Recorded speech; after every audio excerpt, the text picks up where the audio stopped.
Hi, Will. Hi. Good morning, Deeksha. Hi, good evening. It's 8 p.m. here. Right, right. You're 10 and a half hours ahead of Yes, us. yes.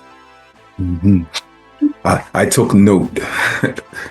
I said I'm practically just getting up and she's getting ready for bed. Yes. Actually, practically, I sleep pretty late. So I will not sleep for another, I think, 5, 6 hours. I, I understand. Yeah. So Right. good to be here. Hi. Right. I appreciate you for joining me here. It's an absolute honor and a pleasure. So I have a little, very tiny, teeny, tiny bit of cough. So please don't mind me. Look, it's Uh, fine. yeah, Life it's life happens. yes. Travel does that to me, hmm and especially with the kind of air quality we have here, it just gets very horrible at times. Gotcha. So I'll give you the Yeah. I mean, if you need to clear yourself, go ahead. Handle your business. Okay. All right. So, my name is Deeksha, and I've been living with type 1 diabetes for the last 25 years. Welcome to the Chronically Well podcast, where we have real conversations with community that needs to be heard. On today's episode, we're going to take a tour around the globe and we're going to settle in India, where I get a chance and the honor to speak with Deeksha Dev. Deeksha, I know many people in India, a lot of people who were your friends with also. And just recently, I took a small dive into your Instagram and I saw all of the work that you have been doing to uplift the nation of India, to share with everyone your truths of living with diabetes and how that they can equally be at their best, which is we know our best living with diabetes is an independent thing. So I truly, again, I appreciate you for joining me here on this journey. Deeksha, could you please give our audience a summary of who you are? Yeah. Uh, Thank you so much for having me, Will. It's an honor to be here. Um, my name is Deeksha, and I've been living with type 1 diabetes for the last 25 years. I've actually entered the 25th year of my journey with type 1 diabetes. And I am a psychologist. I'm a trained psychologist. I primarily work with people living with diabetes, especially when it comes to caregivers and people who are undergoing a lot of distress and burnout because of the condition. Um, my entire focus, I have been in the advocacy circle for last 5 years. I worked with an organization which is particularly worked with type 1 diabetes. But now I this year I started something of my own, which is called Alignia Wellness Foundation, which will solely focus on mental health and diabetes as a plug-in for all the organizations in the world who are working with type 1 diabetes. I love to eat sweets, just like rest of the type ones. And I did not want to be a psychologist. That was never the first line of profession that I wanted to choose. I wanted to be somebody who makes sweets. So in India, we call it a halwai. Um, but I think life had a different course for me, and I'm a psychologist now, and I help people to ensure that their well-being is taken care of wherever they need. And we need you. um, Mental health is my heart, my passion. Um, just helping people understand mental health first, because in a lot of cultures, Black, brown cultures, it's something that is not shown. It's something that is hindered, something that many people hide. And I'm glad that I get to speak with you here because you get to do a deeper dive into what it means. Because I know, being a mental health therapist, that physically, you cannot be at your best. Yep. We have to work on both our mental and physical health and well-being together as a whole so that Yes, we can be. You know, absolutely. what got you into wanting to work in that mental health field? um, so I think I never wanted to be a therapist. Actually, the first line of profession that I wanted to choose was architecture because my mom wanted to be one and she couldn't. But my brother kind of saw something in me and he pushed me into psychology. It just got very interesting. I remember a very vivid nuance where he just told me, he's like, you're very good at listening to people and offering them a direction. And I was in 10th grade at that point of time. I honestly felt he was but I think I now understand what he spoke about. I did my bachelor's and then my master's. And the one very particular thing that actually changed my trajectory of how I look at mental health was when I interned at the same place where I was diagnosed. So, the same hospital that I was diagnosed. And I was working there for almost a year. I wanted to work with them for 6 months, but the kind of work that I was having there, it just pushed me to just, go a little more further, just work a little more with them. And I ended up in the same room with a newly diagnosed type 1 and his parents, counseling them about how it is, how would you live your life with a chronic condition. And that's when life came to a full circle. That was the time when I realized that no, this is the direction that I need to take into, especially when it comes to giving back to the community, giving back to my people who are living with type 1 diabetes. Yes. It sounds like everyone knew, Deeksha, you're like, this is the position for you because Yeah. your heart is so full and warm, and you're able to gift that to others. And being a person that lives with type 1 diabetes, we know that it takes a lot more, but at the same time, we are already like gifted that love, that support, that guidance is within us. We know that we need those things. So we're able to share them with other people because if we didn't have them, it like Exactly. you said boy, but I'm gonna say it would be a show. Like, right, right. How old were you when you were diagnosed? I was 4 years old. I Four was years. diagnosed, yeah, so I was diagnosed in 2000. Um, so I just completed 24 years of living with type 1 diabetes on 14th of November, which is also World Diabetes Day. Wow. And, and so I always, whenever I think of it in retrospect, I think it was meant to be type 1 diabetes in me You because were that's how my life is kind of, fit into puzzle pieces that, oh, this is happening. You're meeting a newly diagnosed child in the same room. It sounds very movie-ish. And then getting diagnosed on 14th of November. So all of that, I always felt that it was always meant to be. I had to be there for the community in some way or the other. well, I don't know if diabetes was meant to be, but you were meant to be. Right, because we know that if given the chance, like diabetes, vamoose, we don't want it, but it helps us so much more, and we're able to gift ourselves to community. Um, Yeah. yeah, so you're like the diabetes mascot almost. Yes. R- Technically, yes. Technically, you already got the four, November 14th. Yes.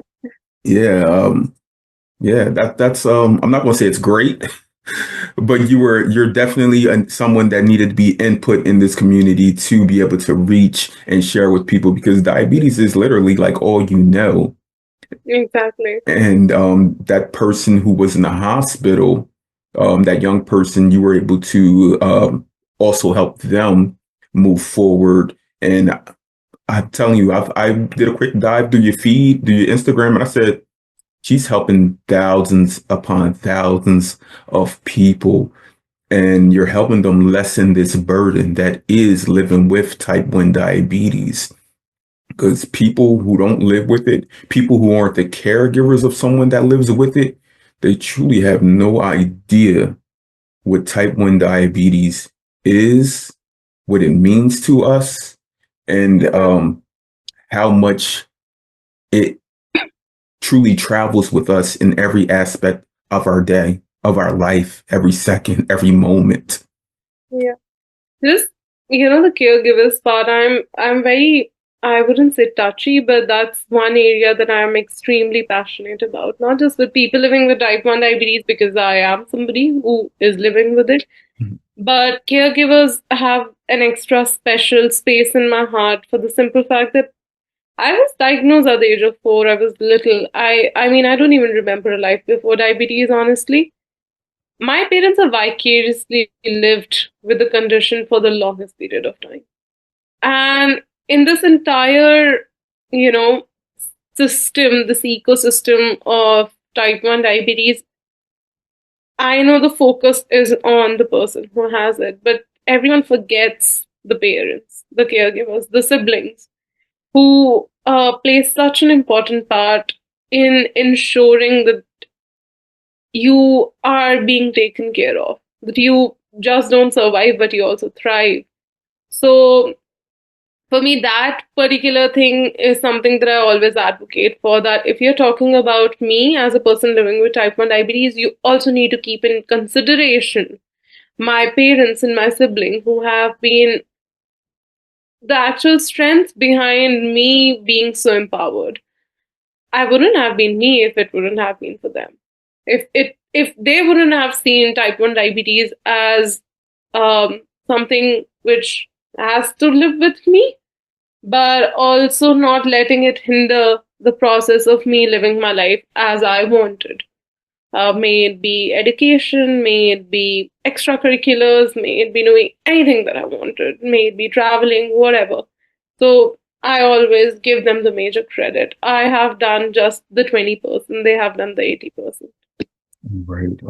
Thank you for that moment to gift the people who love you most their flowers. Seriously, because I just had a conversation a few days ago with a mom.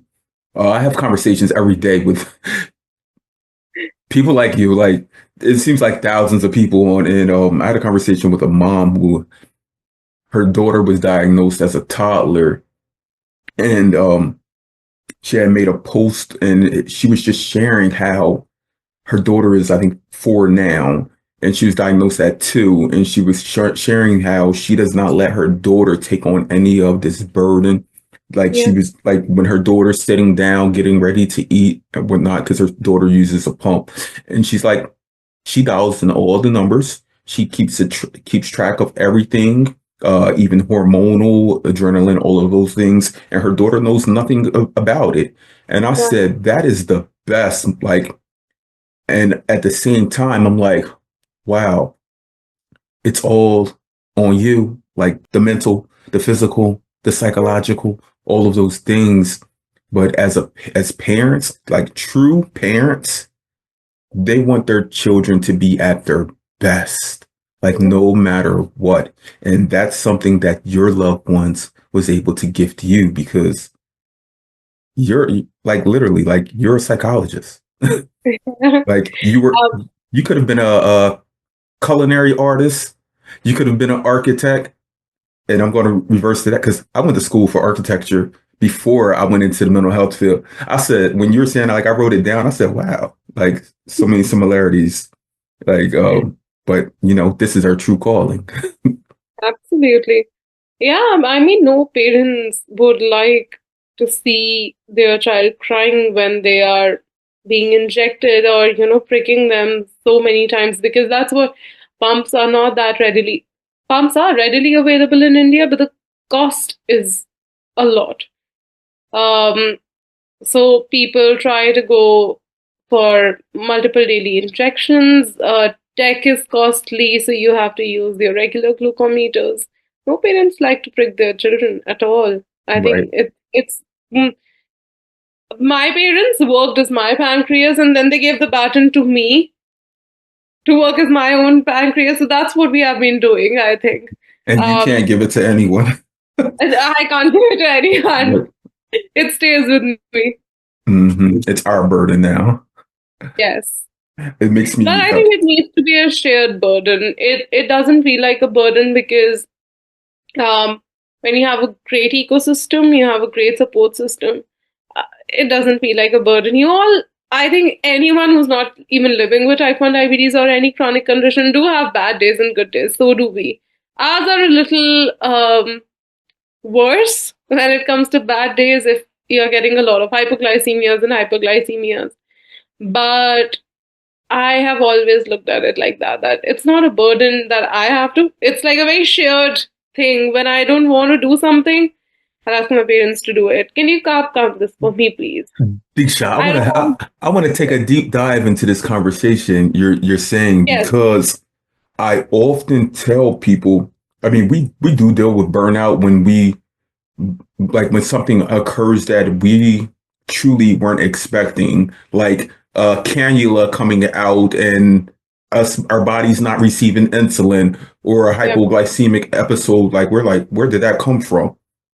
But I always talk to people and I tell them, how I don't deal with a lot of the, I guess, the typical burnout that many people go through, like on a regular daily basis. And I think a big part of that has been because I'm speaking to community, I'm helping people, guiding them, sharing resources, giving them support, and I receive all of that back. So, I mean, as a psychologist, as myself, as a mental health therapist, we cannot go into the full scope of the work that we do if we're yeah, not mentally prepared for absolutely. it. It has nothing to do with being tough, because that's a word that should be thrown out. It's just being prepared. Yeah, And I yeah, 100% agree. right. Again, what you're just saying, the community has a major, massive role in me not getting a burnout, and also just not the community. I think um, reaching out, that is a safe space. But for me, what I've learned over a period of time is having a very strong support system. Building it over a period of time becomes integral for a lot of people. And I am so sorry if this is offensive to anyone, but for a lot of people, parents or caregivers aren't that support system because they are more compelling towards living life with type 1 diabetes a certain way, so you don't feel understood. So having building that support system, knowing that these are the people who understand, these are the people who care, but they understand the condition as well and what you require at that particular point of time. I've been very privileged that my parents, of course, are a very big part of my support system. I have great friends. I have my best friends. My two of my best friends are type 1 diabetes, are people living with type 1 diabetes. So it's very fun with them. Uh, Two of them are not living with type 1 diabetes. So there's a balance. They know what to do, but they don't understand how it feels to live with type 1 diabetes. And then I have two people who know exactly how to live with type 1 diabetes, how it feels. Um, so we can actually, vibe there. I can vibe with them in other aspects. So you have to figure out over a period of time what exactly do you want in your support system. So if I have to give you pointers of how to build it, they need to understand the condition. You need to feel heard. You need to feel safe.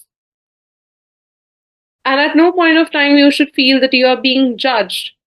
And no one should compel you to do a certain thing. I have one very, and these are the people who should understand your boundaries. For example, with one of my best friends, she said something out of concern, which was extremely, it just did not sit well with me. And I told her that, this is one boundary that I need to have with you. This is something that you don't comment on. And it was related to my diabetes only. Since then, she has not spoken about it. She's very careful. So, just people who understand your boundaries is very important, who comprehend them and respect them. So, if you find such three, four people, I don't think you will be able to speak to them about living with a chronic condition and not feel that burden, because I feel when you share, uh, a lot of the weight that you have on your heart, it just gets dissipated.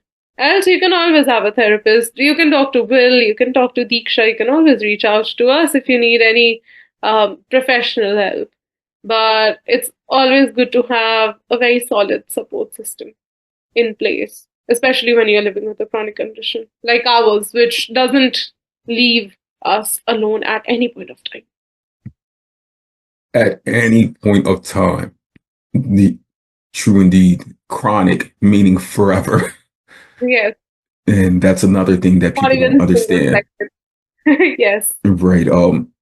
You were just speaking about something I've been working on for the last year, a one pager to be able to share with uh clinicians, doctors, even emergency care teams, a one pager that shares that when someone is newly diagnosed with a chronic health condition, they should equally be giving the opportunity to seek out mental health care. Well, they shouldn't even have to seek it out because they tell you when you're diagnosed with type 1 diabetes, you have to see an endocrinologist, a Yeah. specialist. There Yeah. should be a mental health specialist like assigned because this is truly like a mind over body experience. Like you said with your parents, I'm telling you, I'm gonna tell you right now, your parents have a mental fortitude and strength that I'm like, wow. Because you at 4 years old, you didn't see any of that. Your siblings, how many siblings do you have? I have an elder brother. So he may have saw a little bit of it. He saw a lot of it actually. He Okay. saw all of it, and he has the same mental fortitude. He parentified. That the on 14th of November he became a parent as well. He was always a parent, but that day he just felt a sense of responsibility over me, which he did not have to take if I wouldn't have been diagnosed with type 1 diabetes at all. Hmm. But he has been extremely important as a pillar of strength in shaping who I am as a person. Why aren't we gifted that opportunity to be our best? Why, when people are diagnosed with a chronic health condition, we're it's all about the physical. We know that's the dire need right there, so that a person won't go into just the shock of having it and wanting to stay away from it, not wanting to do the necessary steps to keep themselves well and alive. But the mental health, psychological aspect of that, if that's understood or shared, then you won't, I mean, it will lessen the amount of people who you see that say, forget it, I'm not doing anything. I'm not going to take these injections. I'm not going to, my body, I don't believe what the doctors are saying, those types of things. That resource of information, someone that comes in and speaks to us, to speaks to a newly diagnosed person, the parents, the caregivers of a newly diagnosed person and letting them know, because many people that I've spoken with, Black and brown people, a lot of parents are like, the doctor said this, but when I go home, I'm going to search for this. I'm going to, Yeah. and they dig themselves down this rabbit hole that Yeah. that's merely impossible to get out of. And it puts like the first few months to first few years of diagnosis is not the best. True. I think it was never acknowledged. The first course of action that you think of is to save that person from, to go into anything which gets critical, like a more severe state of diabetes ketoacidosis. One thing is how it can mentally impact. And I've always, whenever I get a chance on any forum or platform, I've always said this, that any chronic condition, and especially if I speak in context of type 1 diabetes, it's a capital T trauma. So traumas are of two kinds. There is a small t and there's the capital T trauma. Small t trauma aren't life altering. They are like maybe a small accident or something which has caused the trauma. But capital T trauma is life altering. So your life actually turns 180 degrees. And type 1 diabetes, if you get diagnosed with any chronic condition, it is that, and especially type 1 diabetes, since it is seen that it mostly happens to children or adolescents, and now in adults as well. At any age, a trauma is a trauma, regardless. Um, I think the first thing is the need of the hour is to acknowledge it as a trauma and start viewing it as that. That this is life altering, and this does not just impact you physically for the rest of your life, but this alters your mental health as well. And this needs to be taken care of. The one pager, that's an exceptionally great idea. But I feel that two things can work at that point of time. Having a specialist. A lot of people do speak to specialists at that point of time, but the problem is that if that person's not living with it, there is a disconnect. If somebody speaks to you or to me or anyone from the community that, this newly diagnosed child or the parents come and speak to somebody who's not living with the condition, they might be, the person who is trying to counsel them might be empathetic, might have the appropriate knowledge, but even that 0.1% disconnect at that point of time can ruin the entire thing. So having somebody with a lived experience makes a huge difference. That's why we always say that support groups play a massive role here.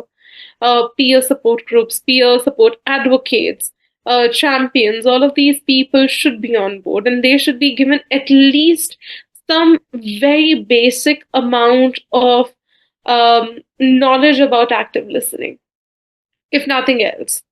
Rest of the things people like you and I, because of our professional degrees, can take care of.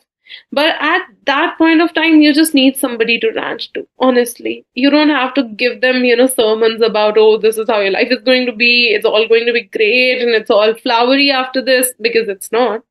But you just need somebody that you can cry to and rant to, and that somebody and the person sitting in front of you understands what you're going through because they have lived through that as well. So I think that's where peer support groups, us as advocates and professionals do come in place. And just giving them one pager, trust me, will, and I'm not negating your idea at all, I wouldn't read it. I'm not in a state of mind to read it at all. I'm already having, 30,000 things that the doctor is going to teach me.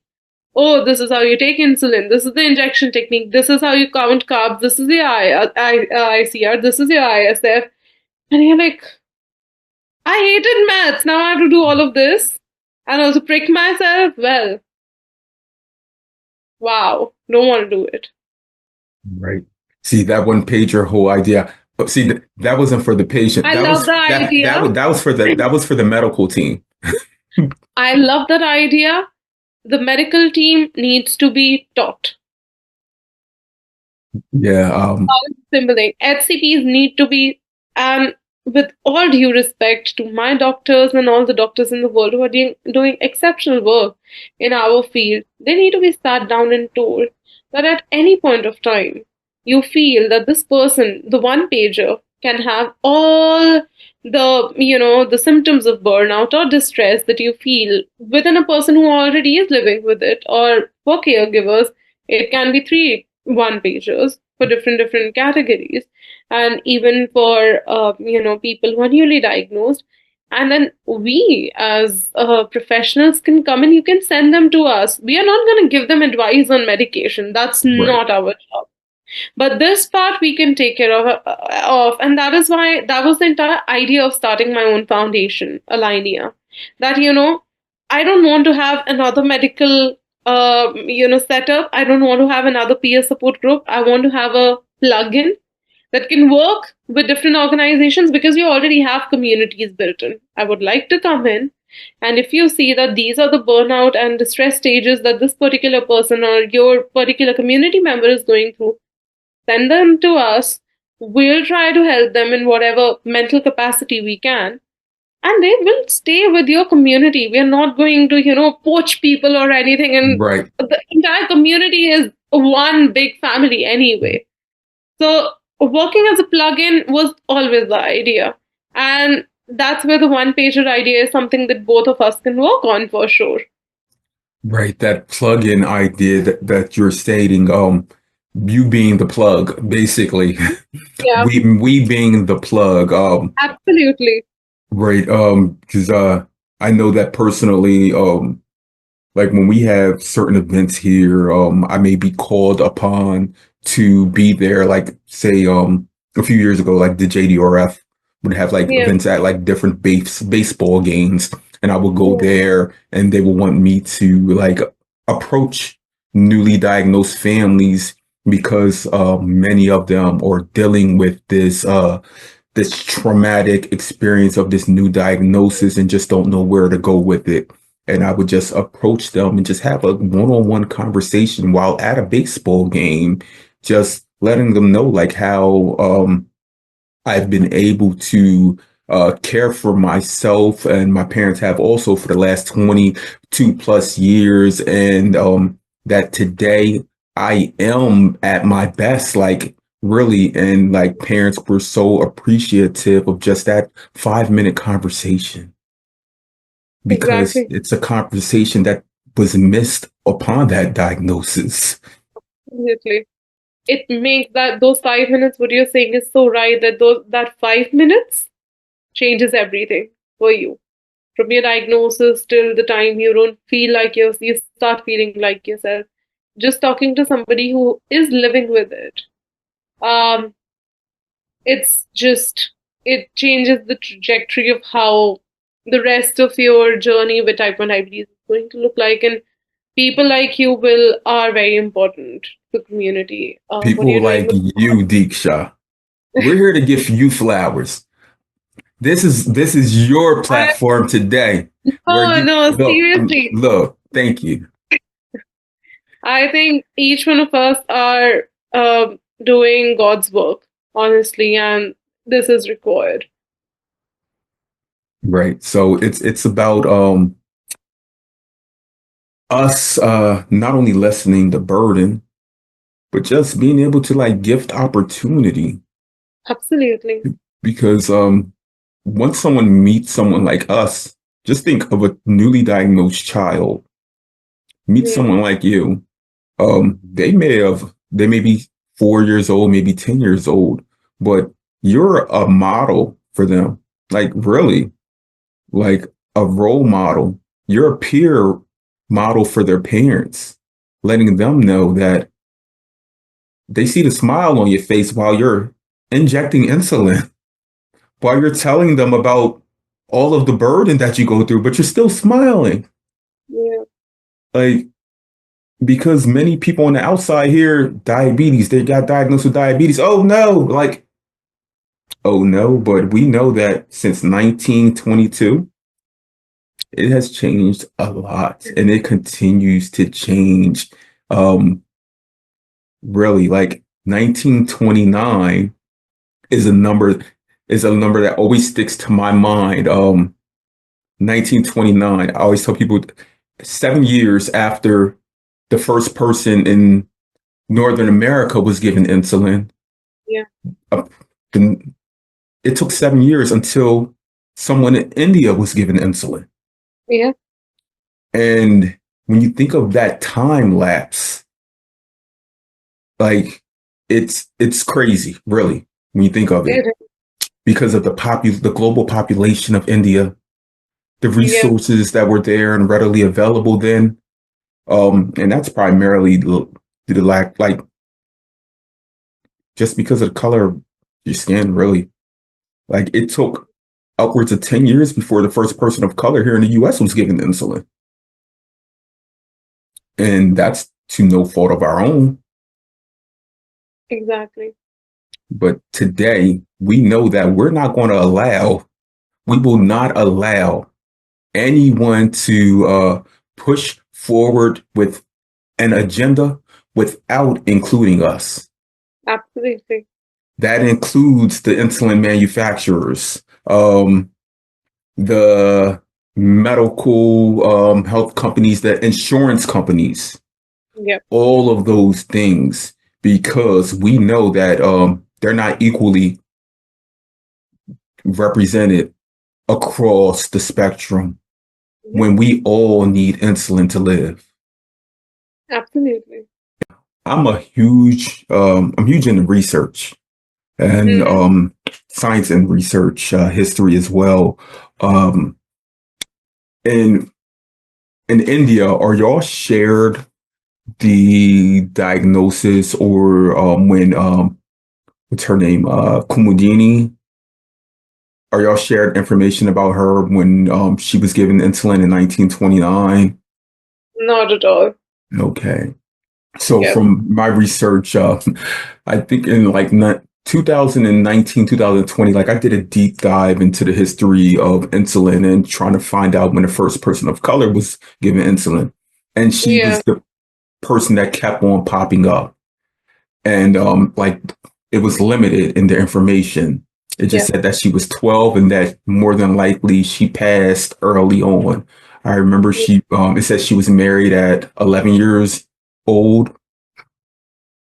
So it also made me think about like how pure insulin was then. And I know today that globally, India has the highest number of people with type 1 diabetes, type 2 diabetes, and insulin dependence in general. Yes. And being that, I mean, how is it that India does not align its wellness, like you align its wellness with that of the people, the citizens of its nation? The healthcare system here, Will, is extremely burdened. So the place where I was diagnosed, and before I dive into that, there's a dearth of experts. Uh, my statistics can be here and there, but apparently there are 5,000 endocrinologists and diabetologists in India Wow. against the population that we have. And I'm just wondering how many people can they even intake? I remember when I was working in the hospital that I was diagnosed in. I was interning there. I remember the head of the department of endocrinology department um, had 10 patients, and he was talking to them simultaneously. And within 5 minutes, he had to let all of these people out and let the next lot in. At no point of time am I criticizing, because that takes a lot of experience and a lot of understanding of how to run such big hospitals, especially government settings. But I was looking at the quality of care which is compromised because doctors are so burdened with the amount of patients they are given. And we have two facilities. We have private facilities and we have public facilities in India. Public facilities are way cheaper, but has the longest queue system that you can think of. So maybe you have to turn up at 5 a.m. in the morning, and your turn will come at maybe 2 p.m. in the afternoon. But the private clinics are way expensive, at least 10 to 15 times more expensive, and not everyone can afford it. So, just to summarize all of this, it is the fact that healthcare system is extremely burdened in India, and that is why there is a misalignment. You will find the best doctors in the government setting as well as the private settings, but the discrepancy of quality of care just because of affordability, that's where the entire thing just, starts crumbling down for us. And from the glucometer strips to insulin to needles, everything, even technology for that matter of fact, pumps, the consumables of pumps, everything is out of pocket expenditure. Nothing is covered under insurance for us. So monthly for a person, it would be around 7 to 8 or maybe 10,000 rupees, Indian rupees, which comes out of the pocket. And just imagine if that person is just earning 20,000 rupees and half of it just goes into, keeping one child alive or themselves alive. There's nothing that they can do if they have a family. So that is a major, major issue. But on the brighter side, my fellow advocates in the diabetes community here in India, we have been really pushing to ensure that at least insulin and the consumables are free from government side to us, that it should be made free of cost. It should be. I was just speaking with someone yesterday. I think I have 7 people from India lined up to be on the podcast in the coming 2 months. And it wasn't something like I sought at all. I reached out to a few people, but then more people started coming to me and they're like, we have this push. And I said this push needs to be shared globally. Absolutely. Because we should be supporting one another, until there is a global source for people living with chronic health conditions, particularly diabetes in general. Like, it should not be if I'm here in the US, but if I let's say I travel to Uganda, where there's literally only 3 endocrinologists. They're limited to 2 test strips per day. There's no technology. Excuse me. Then if I travel to India, where here in the US, on average, you spend probably about 30 to 45 minutes with your endocrinologist. If I'm traveling to India, because of the population of people living with diabetes and the minimal amount of endocrinologists, that 5,000, it sounds big, but it's not. When you consider the amount of people living with diabetes, that one-on-one time is, like you said, you may show up 5 a.m. in the morning and may not be seen till 2 p.m. The time you're spending with your endocrinologist or your educator may be limited to 5 minutes or so. Less than that. Yeah, and that's more so just okay, this is what you're doing. You need to change this. Here's your scripts. Yeah, it's just prescription and go. Right, and here in the U.S., like government insurance, what we would consider like Medicaid here in the U.S., as opposed to private insurance, you still get the same care. Yeah. Whether you're low income or you're the richest person, you still get the same technology, the same, and it's made affordable if you have that insurance. Yeah. Like, if you have government insurance, let's say Medicaid, most people pay nothing at all for their insulin pumps, for their insulin, for their CGMs, FGMs. Yeah. Where you're telling me, and many other people are telling me in India, everything's out of pocket. Everything from your annual test, your quarterly test, everything is out of pocket. And Will, I just want to add something here. It's not that the doctors don't want to spend time with you. Right. They, of course, like to. The point is that there's an entire queue of 100, 200 people standing already. So they just want to ensure that at least everyone has access to a doctor. So it's not on them also. It's just that the healthcare system is just so overburdened that they don't get to spend the time that should ideally be spent with somebody living with a chronic condition. Um, and again, the number of people who already have, the numbers in the T1D index, we always say that they feel very conservative to us. Like 9 million people living with type 1 diabetes, it can't be possible because most of the cases are not reported. Most of the people try to hide it as much as they can. I mean, we used to do, and we still do meetups here in my state, and I remember calling people personally and they telling me that, the only reason we don't want to come is that we don't want anyone to know that we have type 1 diabetes. So they don't go to doctors because of that. They just keep it to themselves, which leads to other complications ultimately.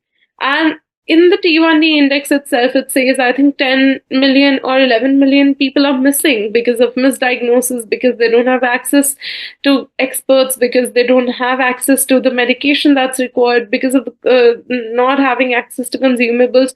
So people who should have been alive are not alive because they are not getting the kind of care they should have been getting because of XYZ reason, especially stigma.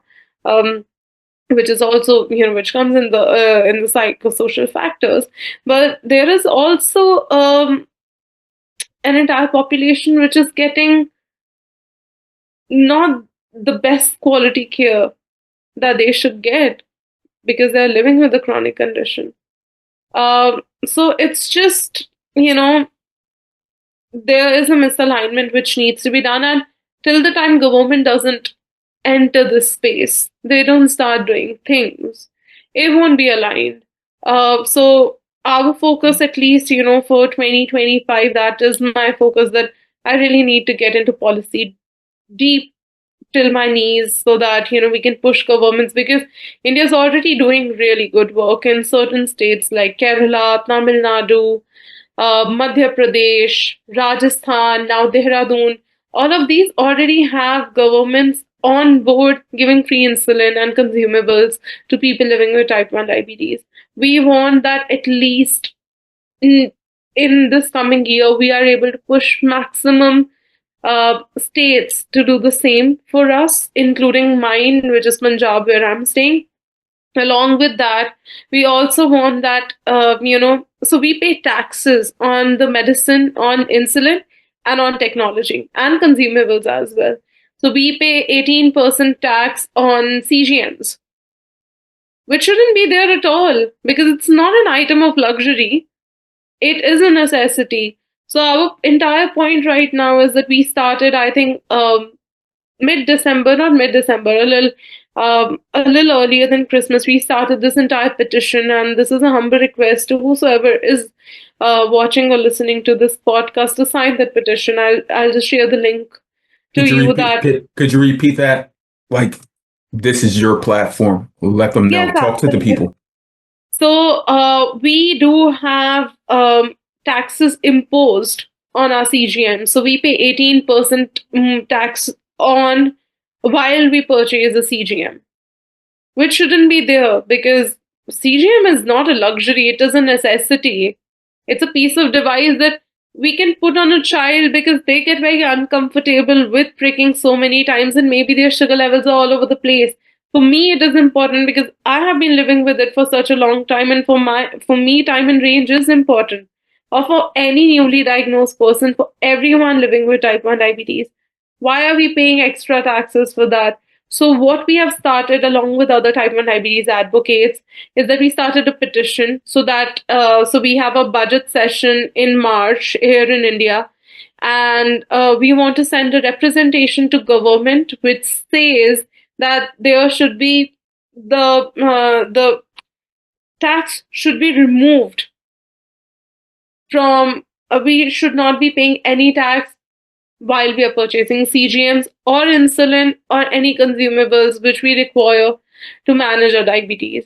So I can share the link of the petition, and it would be great for people who are listening to your podcast if they can share it as widely as possible, and we can just show the numbers to the government, and at least for Indian viewers, that please sign it so that we can send the maximum representation, put pressure on the government to take a call, to take an action on this, and maybe we are able to reform something in 2025. That is the entire agenda for 2025 this time, for I think all the advocates in India, to make policy level changes, because till the time government doesn't jump in, we are limited to just a certain number of people. We want to help as many as possible.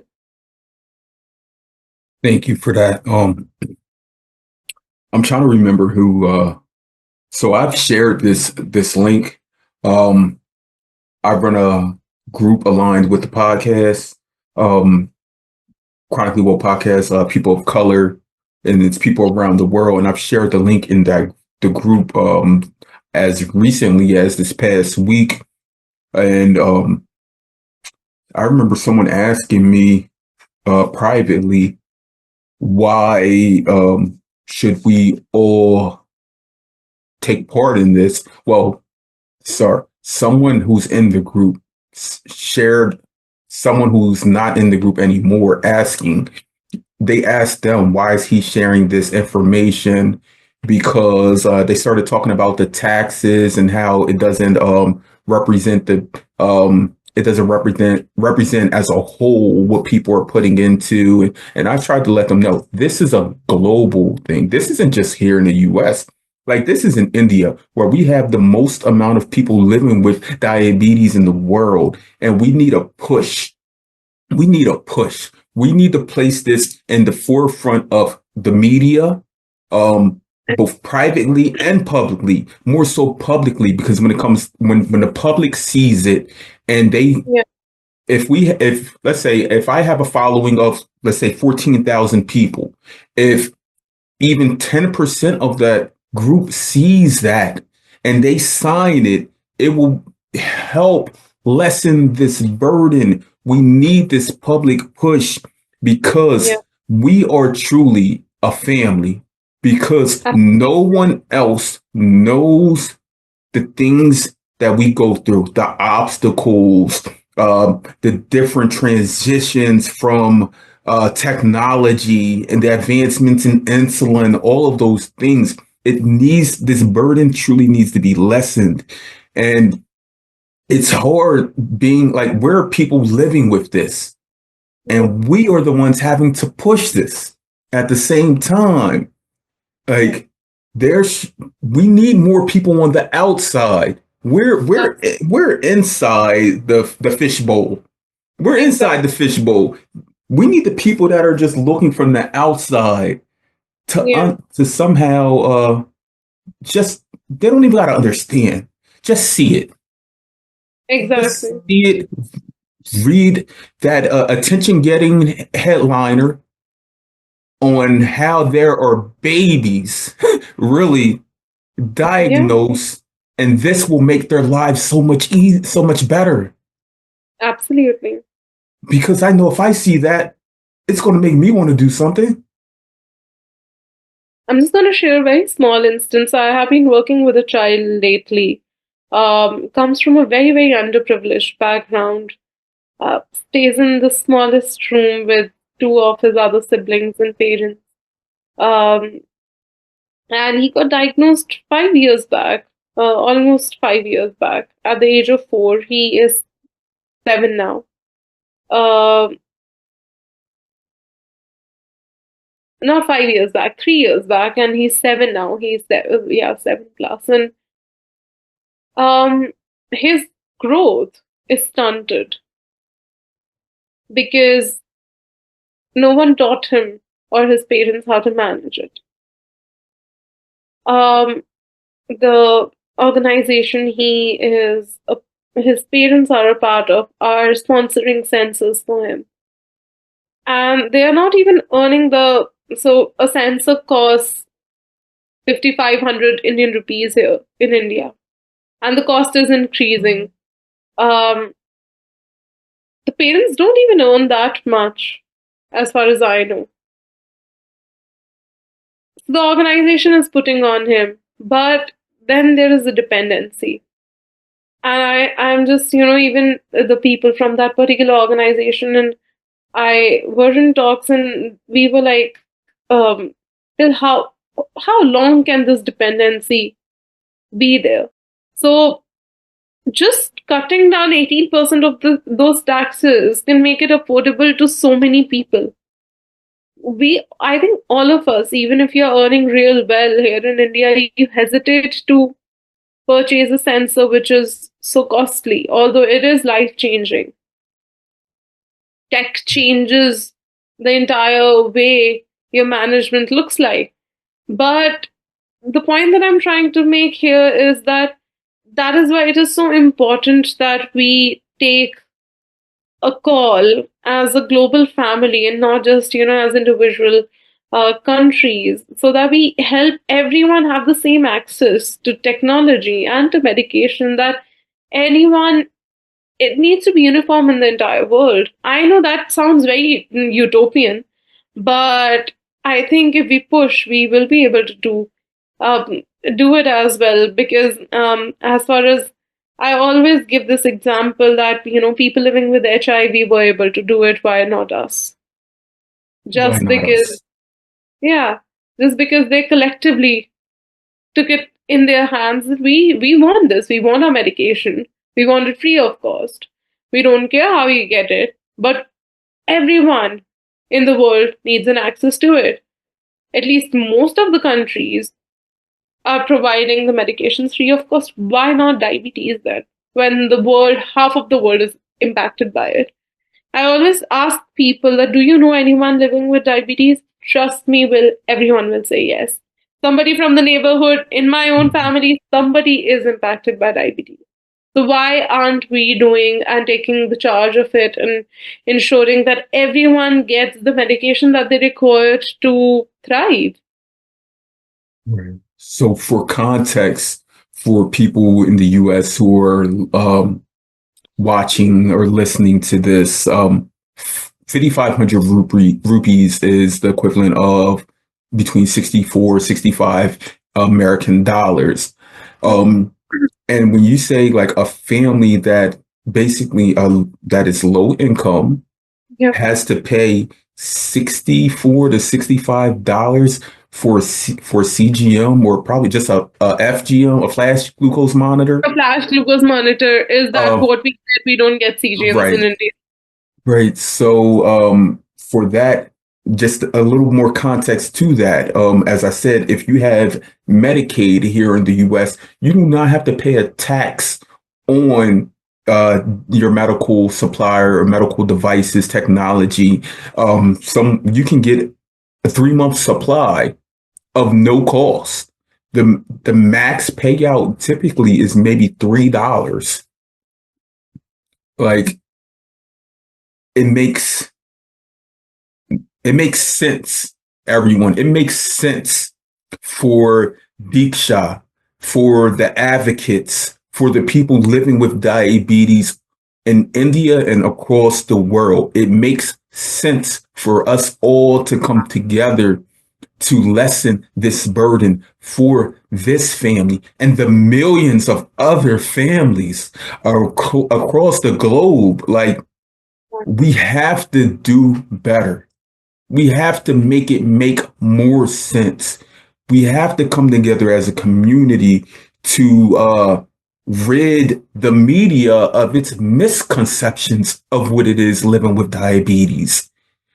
We have to come together to share with these political giants, these manufacturers, everyone that touches the cost and the price of what it takes for us to live before it even reaches the pharmaceutical companies, before it reaches the healthcare providers. Because I did take a note here, write a note here, that our healthcare providers, our healthcare teams, for the most part, they do everything that they can, not only do they continue the education, but they just try to touch each individual, each family in the limited time, the limited space capacity that they have.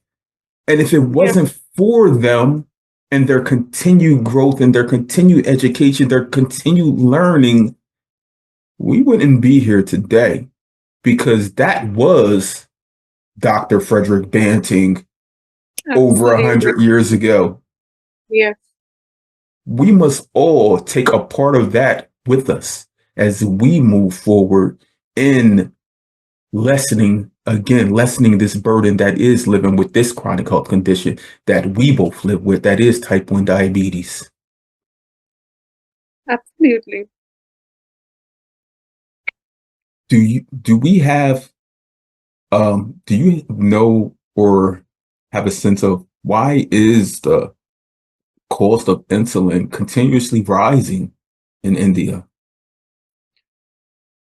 Um, but I look at that from a perspective, it's the need people play with. I think farmers know that this is the biggest market that they have globally. And because it's an out-of-pocket expenditure, and the insurance companies don't have a lot of say in it, they are not very reluctant in increasing the prices. And there's a global monopoly anyway when it comes to insulin. There are only certain manufacturers who, produce, who make insulin.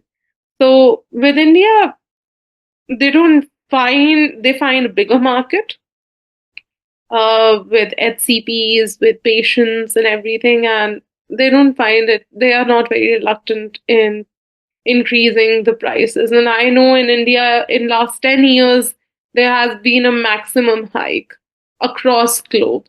I think there has been 104% hike in the prices of insulin. We are So yeah, it's all about the market, being the biggest market. Right. Because we know that if someone is deprived of their insulin, that breeds other complications. Absolutely. Like here in the US, let's say I think it's upwards of 80% of people who are on kidney dialysis are people living with diabetes of some form. Um, Yeah. but that's mainly because of the lack of insulin that they received. Yeah. So but the patients who are on dialysis here, they automatically receive government assistance like Medicare, Medicaid, and they qualify for Social Security disability income that covers all of that. Yeah. Like, it would be so much more cost efficient if they first attacked the need for insulin. Yeah, Like absolutely. the government and the policies, like they were like, okay, we're going to make sure that everyone can receive insulin first. Yeah. And My fellow advocate Prashant Mani, he always, this is one thing that he constantly tells us whenever we go and speak to the government, is that tell the government that if you are providing free insulin, you are turning people living with type 1 diabetes into assets than them being liabilities.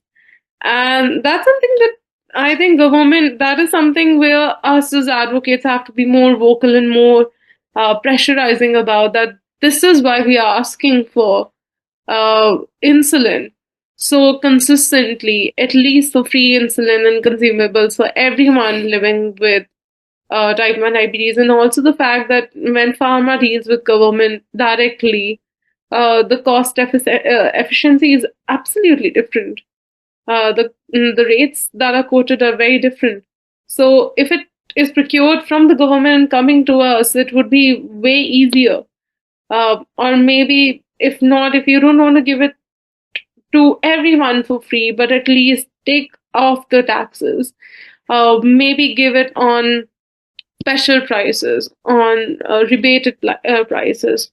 decrease prices. But all of these policy changes need to happen now. It is the need of the hour. And not just that, I think I'm also speaking for people living with type 2 diabetes, although I do not, I know people living with type 2 diabetes that don't have any in my family. But even for their medication, it needs to be at least given on a decreased price. Because a lot of people living with type 1 diabetes also develop double diabetes, and they might be put on medication which is required for type 2 as well for the resistance bit of Mhm. it.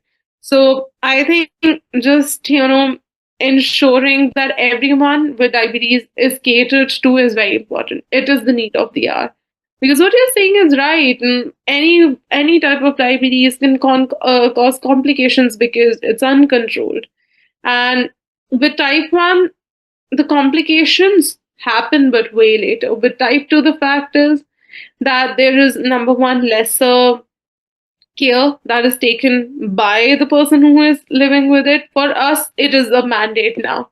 Like, we know it's autopilot. It's a muscle memory that we have to take insulin. For them, they take it very lightly, which ultimately turns them into liability when I look at it from a very government's perspective. So just binding that into the fact that the government need to understand that if you do not want to you want to ensure that people don't turn into liabilities, you need to take the action beforehand, that is providing them with the medication that doesn't turn them into liabilities, and ensure that they are assets for their states and the entire country, for that matter of fact. Right. We are assets. We are We assets. we we are. Absolutely. Um, as we do wind down this conversation, is there anything that we have not covered that you would like to cover? Um, I just want to summarize by saying that I know all of us do take care of our physical health, but please do consider taking mental health into, you know, in being a part of your entire diabetes management system as well. At any point of time, you feel that you are not able to manage this, you don't want to do diabetes, if I have to put it as simply as possible, just reach out to somebody who can be your safe space. Reach out to any of the community members. They might be able to guide you to one of us. And at any point of time you feel like reaching out, you can always DM on Instagram. And we are really hoping that the entire world supports us with our not our fight, but to collaborate with the government to push them to a point where they understand why we are asking for free access to insulin and the tech that which is a necessity for us and not something that we can live without.